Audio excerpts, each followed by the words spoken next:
Paano po nangyari? Ang sabi ng Pangulo 2 weeks ago, meron po tayong about 50 to 60 days.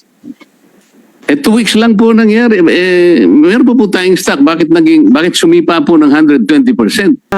Mr. Chair, ang presyo talaga ng international nag-increase eh. And we will check the vessels na mini-mention ni Senator Marcoleta. Mga nakalutang lang ng mga barko dyan. Yun po yung mga binibenta ng mga traders tsaka yung mga refineries po. So ganun po yung presyo pa rin na offer po sa amin naman. Ang pupuntahan po natin Singapore, ang layo naman po sa Strait of Hormuz noon eh.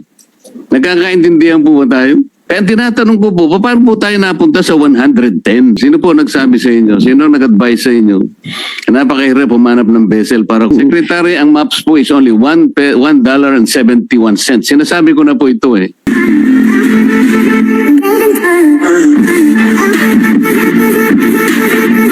Nice, Senator Dante Marcoleta. Salamat po, Mr. Chair. Sa DOE lang po.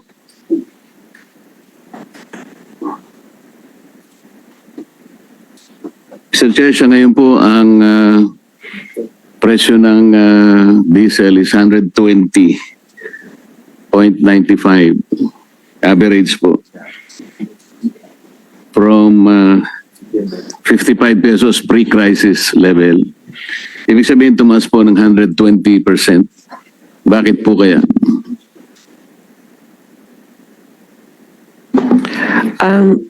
Mr. Chair, the increase is basically because we are an importing country. We don't have any refinery. We don't have indigenous resources. Are very, very minute lang. And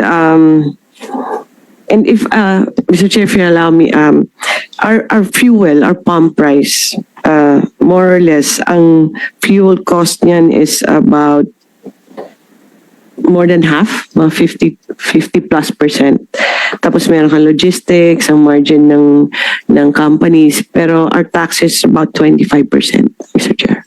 Hindi, alam po natin yun, ma'am. Ang tinatanong ko, bakit po 120% ang itinaas? Ano po ang explanation?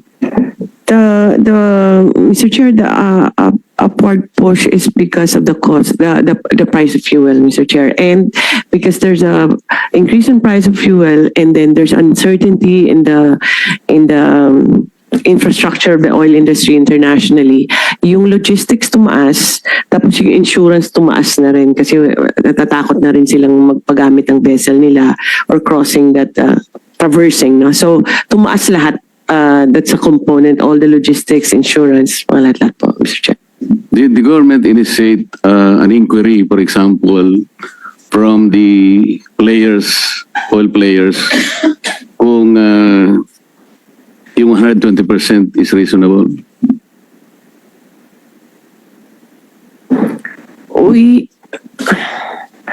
Mr. Chair, we have talked to the oil companies, and we constantly monitor their prices and also the international prices, and also all the trend on the logistics and insurance. Tumataas talaga, and it within range naman yung increase ng pump prices natin, Mr. Chair. Mr. Chair, ang ibig ko sabihin, nung sinabi po nila na talagang ganito ang itataas, 120%, did we take their statement as gospel truth right away?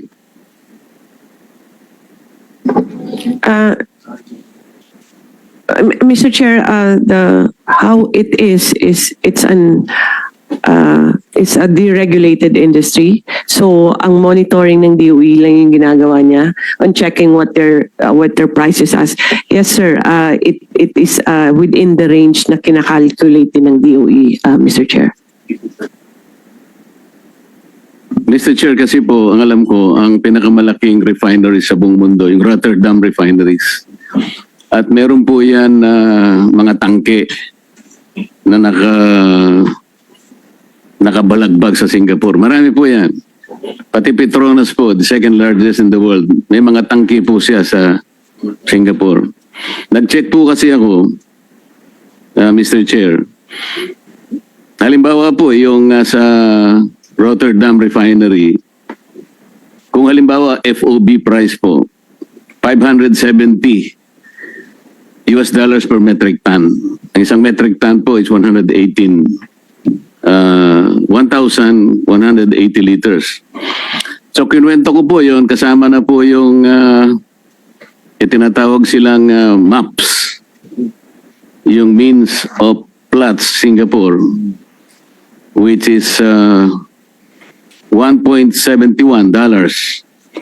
Yung 15 po, ito yung transport, ano? I-multiply natin ng 60 pesos, ito po yung peso to US, $1 at dinivide ko ng 1,180 para po makuha natin yung landed cost.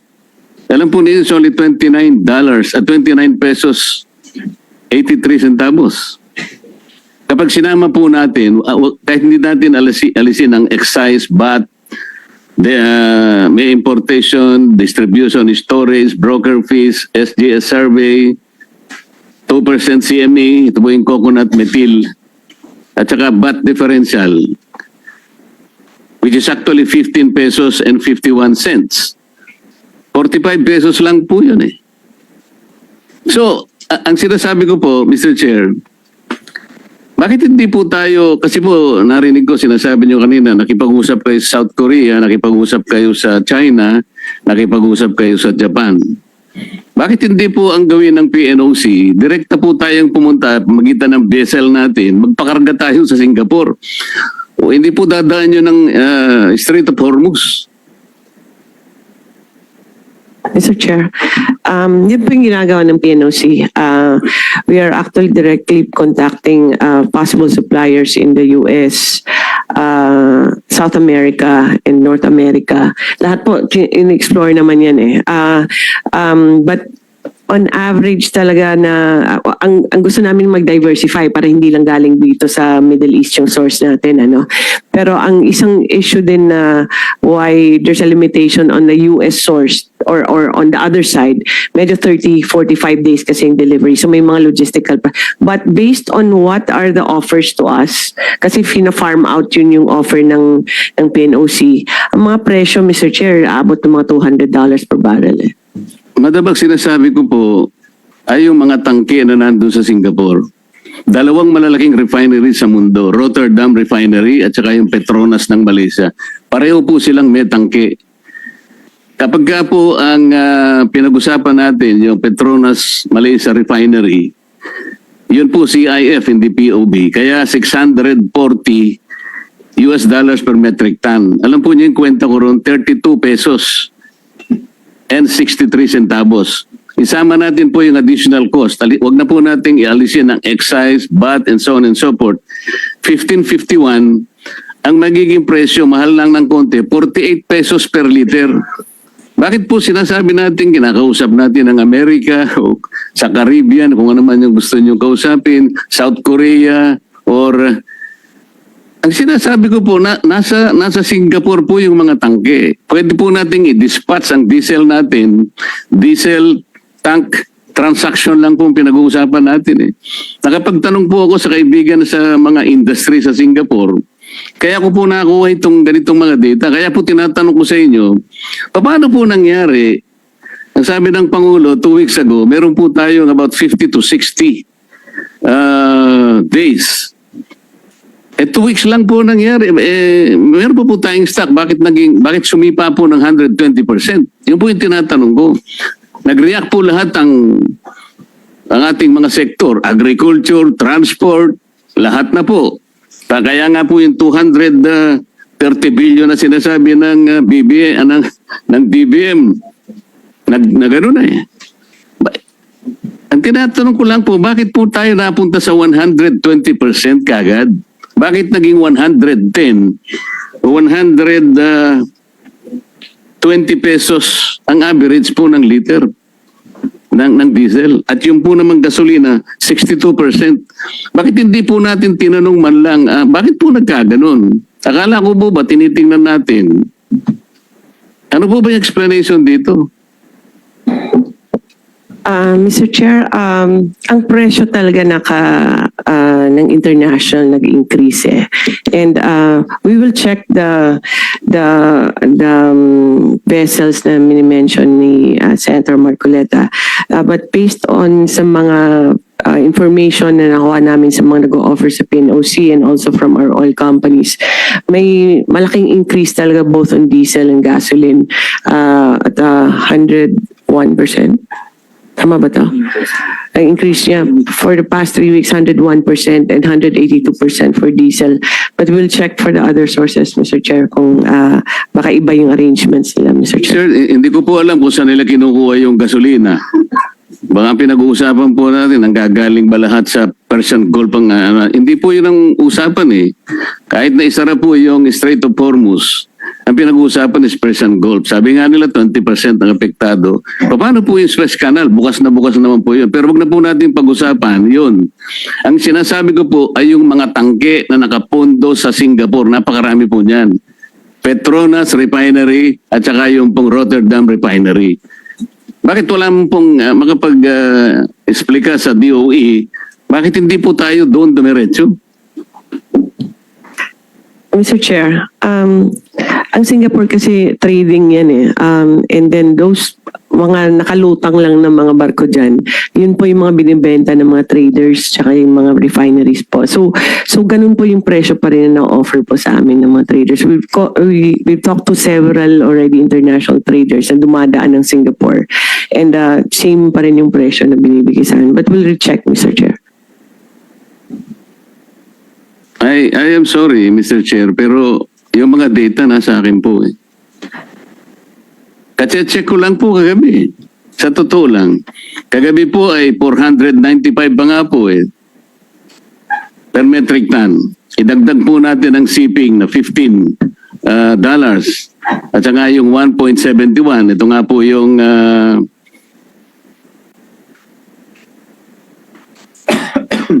yung gross margin po eh. 8 pesos and 46 centavos. May margin pa nga po eh. Dito po sa Rotterdam Refinery, ang margin is 4 pesos and 64 cents. Pagka sa Petronas naman po, ayun, halos may konti pa rin kita. 1 peso and 85 cents. Pero hindi, nakakapagtaka, bakit po sumipa ng 110 to 130 pesos per liter? Ibigay ko po sa inyo yung data na nakuha ko. Nagtanong lang po ako sa mga kaibigan sa industry sa Singapore. Kabisado po nila ito eh. Bibigyan ko po kayo ng isang... ang tinatanong ko po, bakit nagsimula tayo na tinanggap natin kagad 110 pesos to 130 pesos na po ngayon ng ang average nga 120 pesos na ang diesel, tinanggap na lang natin ang ganun. What happened? Wala po bang halimbawa, Secretary Balisacan, wala po ba tayong kakilala halimbawa mga industries sa Singapore? Nandun po lahat yung kanilang mga tangke. Pwede po nating makita, kahit kayo po, tanong ninyo kung magkano ngayon. Nahawak ko po yung mga data eh. 29 pesos and 83 cents. Rotterdam Refinery tanks based in Singapore. Petronas 32 pesos and 63 centavos. May kita pa po eh. Paano po nangyari biglang sumipa ng 110 from 55 pesos for example, naging 110. Kaya po nagkaroon po tayo ng crisis. Parang imagine po yung crisis. Ang tinatanong ko po sa DOE, meron po bang nagkaroon po ba tayo ng inquiry? Pinatawag po ba natin ang mga oil companies? Yes, Mr. Chair. Mr. Chair, we've been meeting with the oil company several times. Ang presyo, sinusundan yung maps, and then ang the rest, Mr. Chair, umi-increase yung logistics tsaka yung insurance. Pero yung premium po, Mr. Chair, for you to be able to purchase supply, dati po mga $5 to $10 lang yan. Ngayon po mga $60 na. So umaakyat talaga lahat, Mr. Chair. Ang sinasabi po ninyo, Madam Secretary, Mr. Chair, ay yung pong panganib na dadaan po kayo sa Strait of Hormuz. Ang pupuntahan po natin Singapore, ang layo naman po sa Strait of Hormuz noon eh. Nagkakaintindihan po ba tayo? Yes, Mr. Chair. No, it's not a straight Hormuz na ano. We are just getting products also from Singapore and all Southeast Asian countries, Mr. Chair.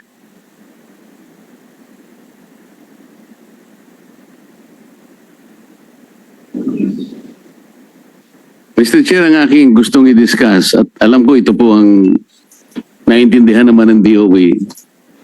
Ito po dahil sa sinasabi natin may crisis na, tank to vessel procedure na pong pinag-uusapan natin.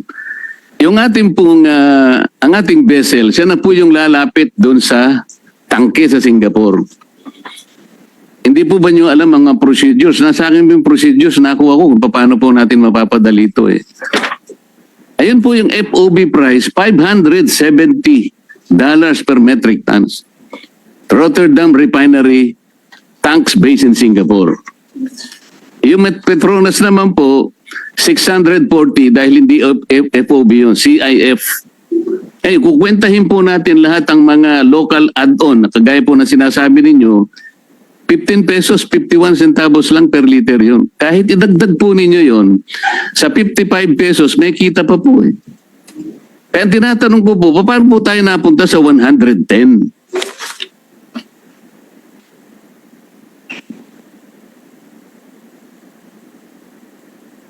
Mr. Chair, we will recheck the data and will if we can get the data from the good senator also. But ang lahat po na orders, halos marami po na orders, gumagaling talaga ng Singapore kasi yun isa sa mga pinakamalaking trading company. But in our computations, talagang ganun po yung presyo kasi kahit kunin mo doon, mahihirapan ka rin maghanap ng sarili mong vessel kasi nag-aagawan ngayon. And then the vessel is more expensive now. The premium of the insurance is really, really very expensive. And there's a premium for you to be able to buy, which is from $5 became $60. So lahat po na component nandiyan yan. Hindi po ganun kadali na papadala lang ng vessel because we don't have any vessels actually to send to them because it's very difficult now. Pero Mr. Chair, I'll direct our team that are doing the purchasing and check the Rotterdam supply in Singapore, Mr. Chair. Sir Chair, sino po ba nagsabing napakahirap pumanap ng vessel? Sino po nagsabi sa inyo? Sino nag-advise sa inyo? Napakahirap pumanap ng vessel para kumuha ng supply sa mga tangke sa Mr. Chair, marami kasi nagbebenta po sa PNOC na sa atin yung transport and that's the most difficult part that they've been trying to find, Mr. Chair. Yun po bang mga players natin, ganun din ang kanilang sinasabi sa inyo? I'm not talking about the PNOC. Sa atin po yun eh. Yes, Mr. Chair, they were the first ones actually that flagged this, Mr. Chair. Yung ating mga players, sinabi po nila na napakamahal po dun sa Singapore. Did you check the FOB price in Singapore as we speak? Yes, Mr. Chair, we have been checking actually Singapore and all the other countries. Hindi nga po, nasa akin na po eh. FOB and CIF, both Petronas and Rotterdam refineries. Yes, Mr. Chair, we have checked also on that, Mr. Chair. So pareho po tayo ng presyo. No, Mr. Chair. Saan po nyo kinukuha yung presyo ninyo? Ito nga yung sinasabi ko, dapat po nagkaroon ng inquiry man lang. Kung halimbawa, sinabi ng mga players ganito, kaya nga tanong ko po, did we take those as gospel truth? Paano po natin chinek? Mr. Chair, this is based on also on the maps as we have prescribed how the computations will be and also, Mr. Chair, on the experience of PNOC in Secretary, ang maps po is only $1.71. Sinasabi ko na po ito eh. Kanina po yung presentation kanina, yung Dubai plots. Hindi po relevant yun because we are not getting something else sa Dubai. Ang sinasabi ko, Singapore lang. I'm trying to direct the conversation to Singapore. Nandun po yung mga tangke ng dalawang refineries. Pwede po ninyong check-in ngayon. Yung sinasabi, kung totoo yung sinasabi ko, hindi. Anyway, Mr. Chair, I don't want to belabor this. Alam ko, makukuha nyo naman. Mamaya, bibigay ko po yung data ko sa inyo para lang matapos tayo.